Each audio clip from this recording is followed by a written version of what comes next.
Welcome to the Rethink Leadership podcast with me, Jeremy Blaine.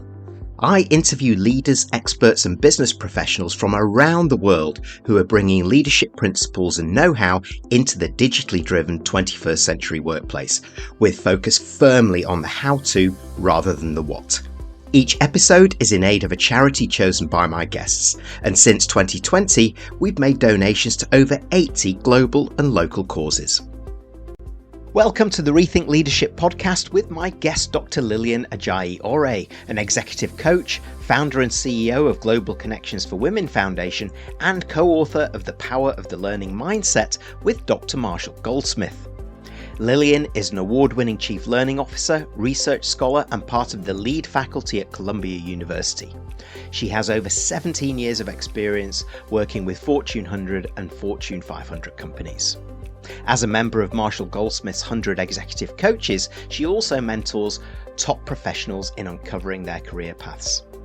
We dive into Lilian's book and focus on why leaning into a learning mindset for today's leaders is a must-do, not a nice-to-do, with plenty of examples and tips to accelerate your learning journey. This episode is in aid of Lilian's own charity, the Global Connections for Women Foundation, as a thank you to her for joining us. Find out more about this wonderful organisation and get involved at www.gc4women.org, and the 4 is the number. Hi Lilian, please introduce yourself, your passion for learning, which I share, and why you feel leaders everywhere need to build those all-important learning habits. Yes. Hello, everyone. Thank you, Jeremy, for having me on this fantastic podcast. I've been following you for quite some time, so it's an honor to join you live on this podcast. I think, very similar to Marshall and I's thinking around, the new age of leadership comes with a lot of expectation, annoyance, grievances, challenges, as you know. Because, one of the things that Marcia says is that information is so readily available. So how are we supporting our leaders in the workplace? How are we helping them manage this new space that we all belong in? And yes, there is this rapid response. There's all these technological know-how and information is readily available. And yes, we are trying to lead our team so they can be more effective and support them emotionally, mentally, psychologically too. It just seemed like the request and the requirement of leading in today's time has increased tremendously. And this is a good time, a good place to pivot and to prioritize the learning mindset, because that's what's really going to get us through this new era that we're in. This is a post-pandemic era, post-AI era, and all of that. And so just to kind of add a little mini introduction, my name is Dr. Lilian Ajayi Ore. I am the author, the co-author of The Power of the Learning Mindset. My lovely co-author is Marshall Goldsmith, #1 the world leadership coach himself. My background is data sciences. I'm a marketing executive. I've been in the industry for more than 20 years, and then I kind of transitioned over to academia.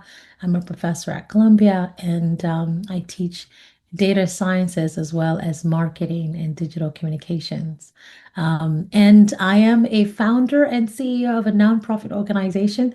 Thank you so much for really honoring, nonprofit as part of your mission here with this podcast, which is so unreal because a lot of podcasts don't do that. So thank you, Jeremy, for doing that. GC4W, which is Global Connection for Women Foundation, is a nonprofit organization I founded over 14 years ago. I can't believe it's been that long. And the mission of the organization is to connect, educate, and empower. And the funny part about my journey with my nonprofit is that it did create a thorough line for me to become part of the faculty. Because when I was running GC4W, working full time, and I was recruited at the time by NYU to come teach, because apparently they had been in all of my GC4W program. They said, "You're going to be an incredible teacher. Come, lecture for us." And it took me quite some time to get convinced that I could teach, but I did it and I fell in love with it. And so I've been now in the academic space for over 10 years, and I absolutely enjoy it. And I love teaching at Columbia as well. My students are excellent. Well, it's a real pleasure to host you. And Advice. In fact, I've just interviewed a couple of ladies who have a fabulous new business called the Flavor Room.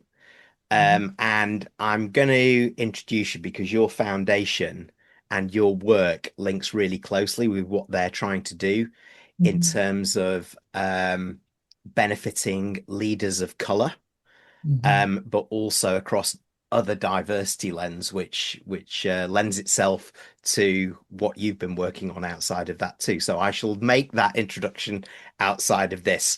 But I'm going to get straight into something that you've mentioned, and congratulations on it too. The Power of the Learning Mindset, your book with Marshall Goldsmith. You introduce within that the WIN model, which is willingness, intentionality, and nurturing as Mhm. far as developing and moving forward with the mindset into your learning habits. So, for leaders, because we're really focused on leaders and at the top, and as you say, it's really tough at the top now. And a learning mindset again for leaders is a huge requirement for many. So for those leaders perhaps feeling overwhelmed with the AI saturated world that you also describe, which of those three pillars typically is the hardest to activate first, and what comes next? Yeah, it's a great question. And I teased you earlier that it was a very tough question.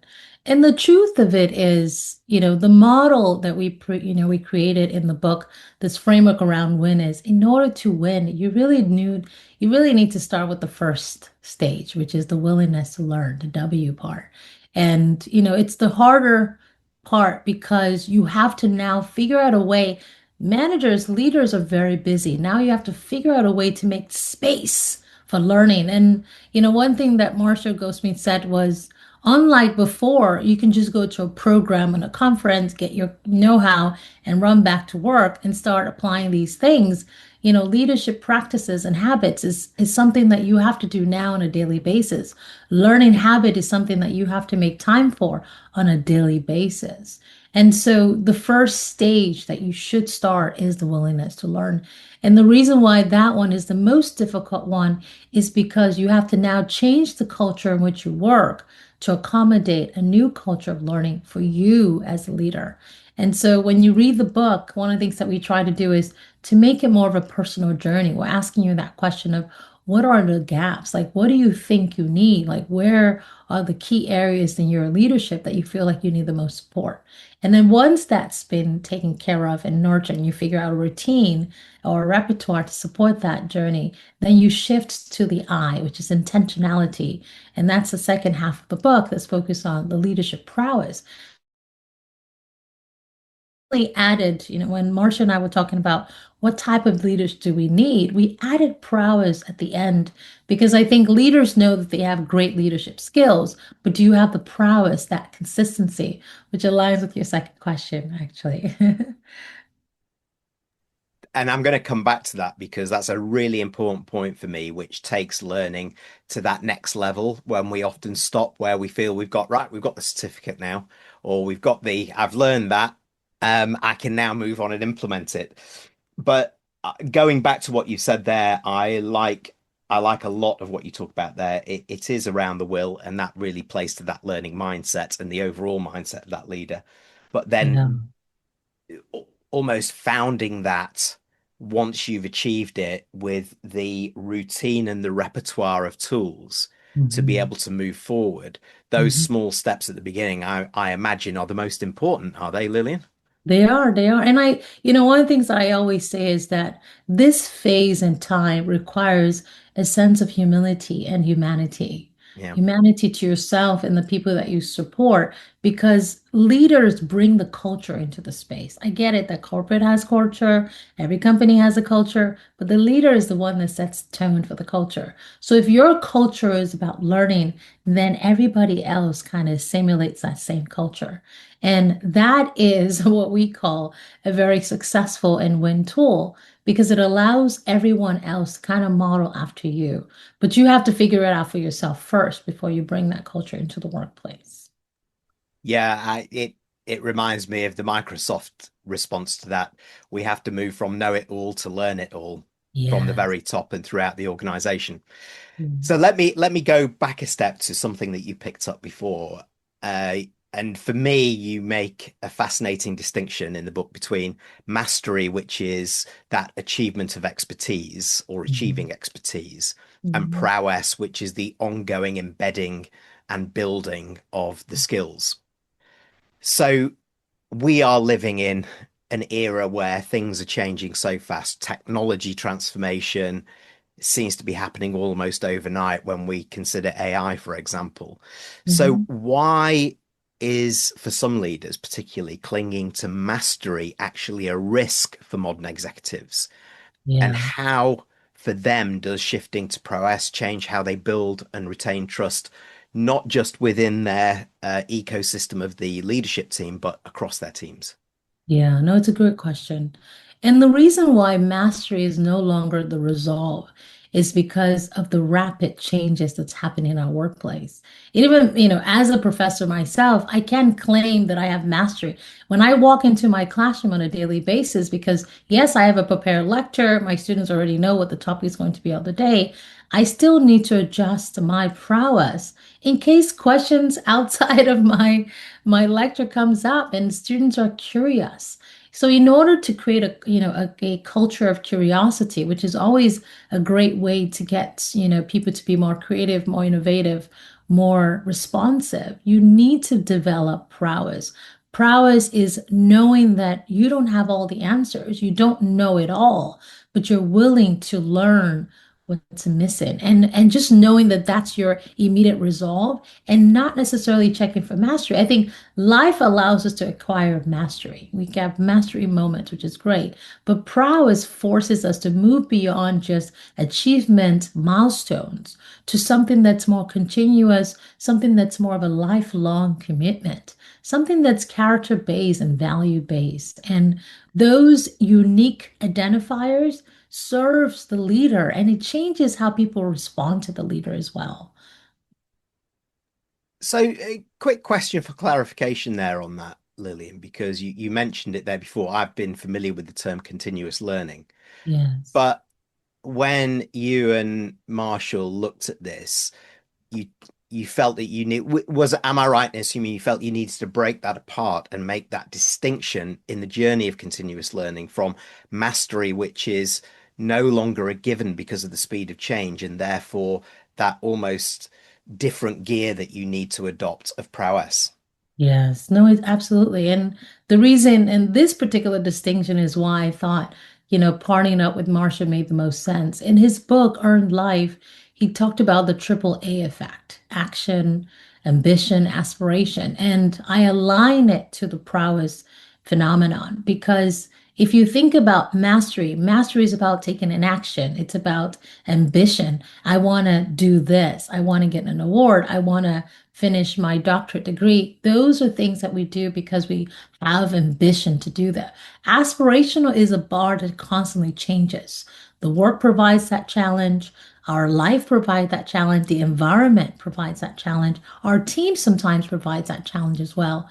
And it's not, when you think about prowess, the distinction that I want people not to make is that I want to be everything to my team. No, it's about knowing enough so that you can support your team, support the organization, and achieve the goals that are before you. And knowing, because I remember that, an interesting moment. I was presenting at a conference in Chicago, and I remember one of the questions that came up was, how do I create time to learn? And all the executives in the room were like, we're so busy. There's just so much to do that even just finishing an article was hard. And, to me, I was very surprised, but happy to. And I figured, I was like, they're probably asking me because I'm a professor. And so I pretty much created a chart and I said, listen, here is your schedule for the day. And here are moments in which you can embed that prowess habit in it, where it's like, this is the moment where you discover, this is the moment where you're learning, this is the moment where you test and apply these new concepts that you've learned from the outside and you bring it into your world. And they were very appreciative. And I think, this mastery forces us to sit still, but prowess forces us to keep going. And I think that's a distinction between continuous learning. Prowess and continuous learning align. because it's not just learning to live, it's learning to survive. And that's the world that we're in today. And the other interesting point from your discussions that you just described there is how many leaders are holding their hands up and say, you know what, I need help. I'm not Yes. getting to it. I need advice. Yeah. I'm finding that in some of the research that I'm doing over the last couple of years for the first time, leaders are being much more open with where they feel vulnerable, where they feel they need to develop, and the fact that it's like, what do I do? It's almost Yeah. immobilizing for them. Yeah. Um, which brings me actually to the third part of your win model, which is the nurturing side. Mm. So, how can leaders use the nurturing element of that framework to move beyond just managing tasks, let's say, and Yeah. instead lean in to supporting their employees to discover their sense of purpose, which might outlast the speed of technology disruption that we're doing and the need for short-term results, of course. Yeah, absolutely. It's so funny. Two things I wanted to bring up is one of the inspiration behind, me wanting to write this book and collaborating with Marshall Goldsmith is because, I remember you said one of the things we talked about before this podcast kicked off was the inspiration behind this podcast. And yours was it was during the pandemic that you came up with this idea. And what happened during the pandemic was the great resignation, where leaders lost a lot of their employees because they just felt like they didn't work for a boss that reflected their values or a boss that was kind enough or caring enough. There were just so many different reasons, and the research showed it. And to me, I saw that as an opportunity to support the leader because leaders have good intention when they come to the role. And the truth is, most leaders don't get trained before they get the role. Let's be honest. Most of us get the role without the training. And so here you have the complexity of, a leader who's trying to survive, a leader who failed, right? Is a leader who's trying to, resuscitate their reputation for not having the best leadership prowess in action, which I talk about in the book. And that's why with the nurturing portion of this book, which is the third half of the book, I created this leadership pyramid, right? And at the very top of the pyramid is care for self. Taking that moment, debunking the fact that, we always have to have this strong, stoic presence and yet we were suffering quietly. And we don't talk about this, but there's a lot of high suicidal rates with leaders. These are underreported things that happen in the workplace. Depression rate is up and very high right now. And their leaders are dealing with a lot of emotional trauma. And they're also adjusting to the space they're in and the need to always have the answer. And some leaders are dealing with the fact that some of their team members know more than them as well.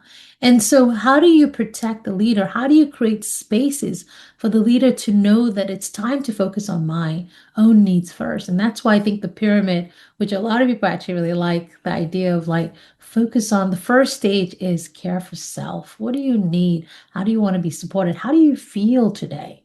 Because leadership, whether we're sad or happy or not, we still have to lead the team. We have to bring the right energy into the room. And the second phase of that, once the leaders, and I explained it in the book, Marcia and I provided a couple of examples of what does that look like when the leader takes care of themselves. The next phase of that is to align with purpose. Because once you finish nurturing yourself and taking care of yourself and figuring out where you are in the journey, are you happy in the workplace?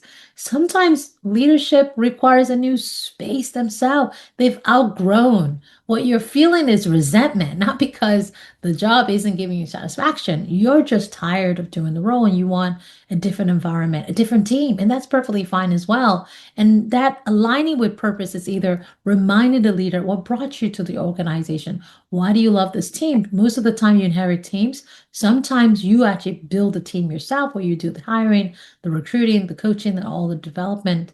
And then the last space of it is to nurture others, reminding the leaders that you still have the responsibility to carry everybody else along. And it's a joy, it's a privilege. And we talk about that a lot in the book, that being a leader is an honor. It's a badge of honor because you are responsible for the livelihood, the happiness, the psychological well-being of others in the workplace, not just to get the task done, but to create a community that's very, that's something that they feel very supported and they feel that they can be vulnerable with you with some of their challenges as well. And, one of the things that the examples that we gave in the book that I really like is, the idea of coaches. And when you ask Marshall Goldsmith himself, I said, what makes people successful? Is it because they had a coach? And my thing is, if you're struggling, don't struggle alone. Get a coach, get someone you trust, identify a professional or an expert coach or a licensed coach to help you. And there's nothing to be embarrassed about. Most people have coaches quietly. And I even talked about the classroom and how professors are coaches of their students, not just for the academic sense, but other things too, whether it's career planning, even just psychological issues that our students are dealing with because of the climate and the need to find a job that resides with them. All of those things are a work that leaders need to do, and it starts with themselves. And I find, when you meet, and we talk about this in a book as well, is when you meet a leader who's done the work, they're just so receptive. It's just, you feel a warmth, a joy, a sense of satisfaction, a sense of purpose. And you almost want to be with that. I mean, I have those leaders in my workplace, and they're a joy to work with, and to support as well. And we need to see more of that in the workplace. That's something that I concur with strongly, Yeah. and advice that I would also give to leaders, which is me first, then we. If we can get ourselves to a stage where we can show up in the right way, then we're more capable of working with others in the right way. But if I'm not working on myself, if I'm burning out, if I'm immobilized, if I'm not doing all of those things that I'm asking other people to do, then the trust starts to come apart, doesn't it? Yes, it falls apart. And people will start considering leaving. People will start looking for job at the job. Instead of working on their projects, they're looking for somewhere else. And, leadership is about an energy. And, Marshall is very big on creating your leadership legacy. What does it look like? For me, I want anyone who experienced my leadership to take a part of it and adopt it into their own leadership style. And it's like, what piece of you are you leaving with that individual when they leave? Because they will leave eventually. But until they leave, how much care can you offer? And what we don't realize is when the leader is intense, your team are going to be intense. They have a symbiotic relationship. And when the leader is more relaxed and more directive, the team works very well together. The tension lessens because the leader has figured it out. And I think the leaders who do it really well, and they win all the time, and we see them all the time. And I want that to be the energy and the spirit that we feel in all organization. It shouldn't be an isolated situation. It should be something that's common within all organization, provided they're willing to learn, which is the first letter of this journey. Well, that's right. That's exactly where we started, wasn't it? And if a leader isn't able or willing to take ownership and Yeah. be accountable for their own learning, then I think that opens up a question for me, because you work with Fortune 500 companies, founders, etc. And I'm interested, based on your experience then in writing the book, the research that you've done, how much really does a leader's personal accountability for their own learning journey Mhm. directly impact the learning culture of the entire organization, and how strongly others get behind that leader? Yeah. No, I'll be honest with you. Sometimes, and we talk about this in the book, sometimes you feel isolated in your own culture. Like in your mind, you have the right culture, the right attitude. We read this book, and now it's like, how do I bring this mindset into my workplace and not create a space where I feel isolated or I feel like, oh my goodness, people don't understand me anymore because I have this new refined mindset. And to your initial question about, how much influence, accountability do the leaders that I've worked with or people that I've coached as well, I think the openness is there, the realization and the self-awareness sometimes may be lacking. And that's why we have these issues. And that's why we've created this book to create scenarios where leaders sometimes don't realize when they have it all wrong. Sometimes it's a bad habit that they've been doing for so long that people just kind of passively accept and say, oh, that's just how Jeremy is. There's no such thing as that's just how Jeremy is. People shouldn't have to accommodate bad leadership. Somebody needs to bring it, which is why the 360 scenarios, which is the assessment that we do when we work with leaders, is so helpful. And leaders are very shocked when they see the responses to these like 360 assessment to be like, oh my God, I didn't know that I make faces when I'm talking to my staff. I didn't know that I don't have the right energy when I'm in a meeting. I didn't know this. There were so many things that become, unknown that becomes known because they didn't know that they were feeling that way, that their team were feeling that way. And I think what's the good news for us, and what I've seen with all the leaders that I work with, that I observe, is that they're willing to change provided the awareness has been created and provided there is a path to help them correct those behaviors. Because I think that telling someone that they have a particular issue, but not giving them the tools to change is only going to make that person resent themselves, then depression sets in, and they themselves start to feel burnout because they're like, nobody loves me. Leaders want to be loved too, which I talk about in the book. And so it's important that we bring the awareness, but we also equipped the leaders with the things that they need to correct those bad behaviors. And we talk about habits in the book as well. And we talk about how these habits lead to why leaders fail and how we can change the paradigm of leadership failure as well in the workplace. And I think it's all about bringing the awareness, making sure that the leader is willing to take accountability, which most leaders are willing to take accountability. But I think accountability is one thing. Make sure you also subset that accountability mindset with some tools and techniques on how to move forward. And forgiveness is also very important in this journey. Forgive the leader and give them a second chance. Leaders give graces all the time. We just don't talk about it. Our teams are not perfect when we first inherit them. We still have to polish them up, coach them on the right path to make sure that they fit into the culture that we're trying to create within our team. And so show the leaders the same grace, especially a leader that is working on becoming better. Because no one is perfect in this world. We're all going to make mistakes. But how willing are we to forgive that leaders when they've done something wrong? I think that's the big thing. And I think most people, humans, are forgiven, right? Provided they see a sense of accountability and some kind of work towards becoming better. And that's the beauty of being a human being. And technology cannot take that away from us. It can't, and it does play to the argument of authenticity and the ability of a leader, no matter how experienced, to say, you know what, I'm not the smartest person in the room anymore, and I know it. So let's get around the table together. So I'm maybe going to put you on the spot now because many of those, again, yes, many of those leaders tuning in say, okay, I recognize some of those traits that you're talking about there, Lilian. So if you were to recommend 2 or 3 small right actions that leaders can take to start to build a stronger mindset behind this and move forward into action, what would they be? Yeah, I think, there's a couple of things that we put in the book, but the 2 things that I highly recommend is listen more. I think it's important that leaders listen more. Sometimes the reason why a leader is unwilling to listen is because there's no trust.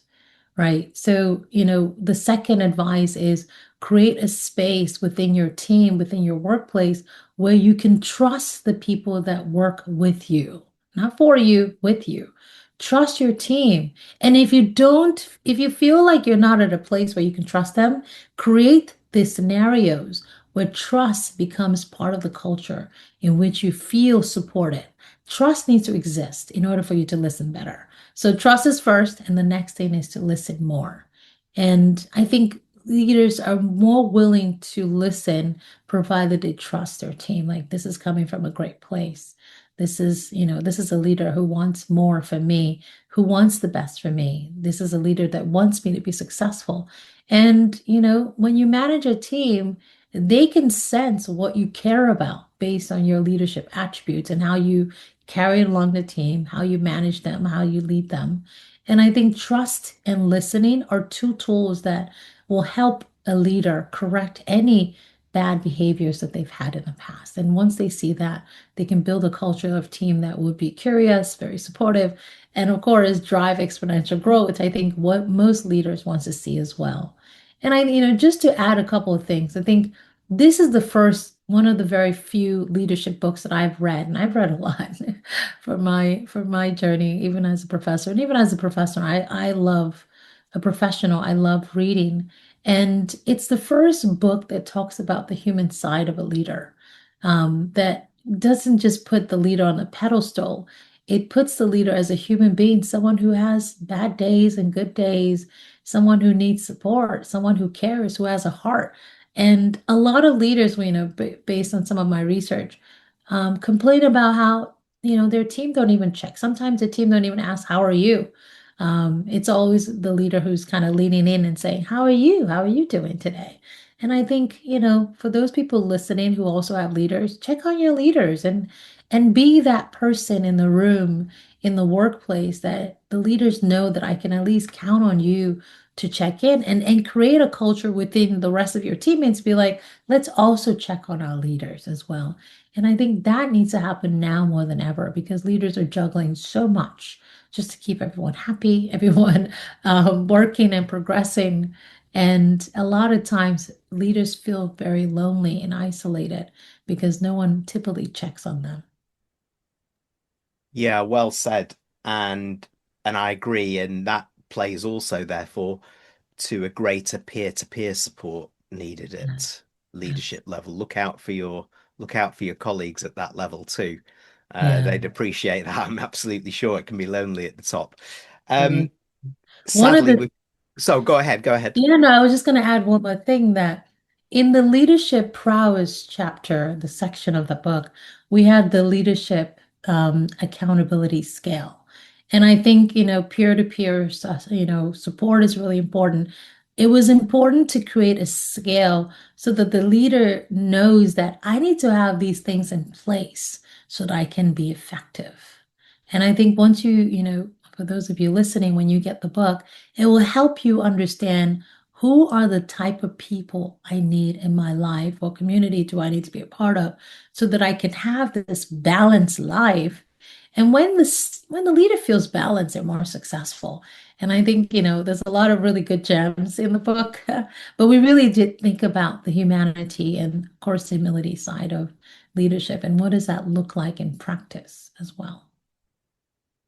Well, I'm absolutely sold on the power of the learning mindset, Lilian. I have to tell you that. So before we go, how do those who are listening or watching this podcast get hold of it, find out more, and connect with you to continue the discussion? Absolutely. So the book is readily available all over the world, which is amazing. Go to your, retailer, or you can find us on Amazon. The book is $28, not too bad. And read it and connect with me. I'm on LinkedIn, Lilian Ajayi Ore, and send me a message and let me know how you're feeling about the book. And if you have questions, reach out as well. I think I'm trying to create a prowess pod community around this book, and we are excited to meet everyone who's reading this book as well. Well, look, thank you so much, and what a great call to action to end with. And it's been such a pleasure to host you. Thank you for joining me. Thank you so much for all the wonderful questions and for this moment in time and for creating this platform and this podcast, Jeremy. You're changing lives and you are supporting leaders all over the world. Thank you for that. Thank you very much. Thanks for tuning in to the Rethink Leadership podcast with me, Jeremy Blaine. Please like, comment, and support us on your favourite platform, and subscribe to our YouTube channel where you can watch as well as listen to each episode.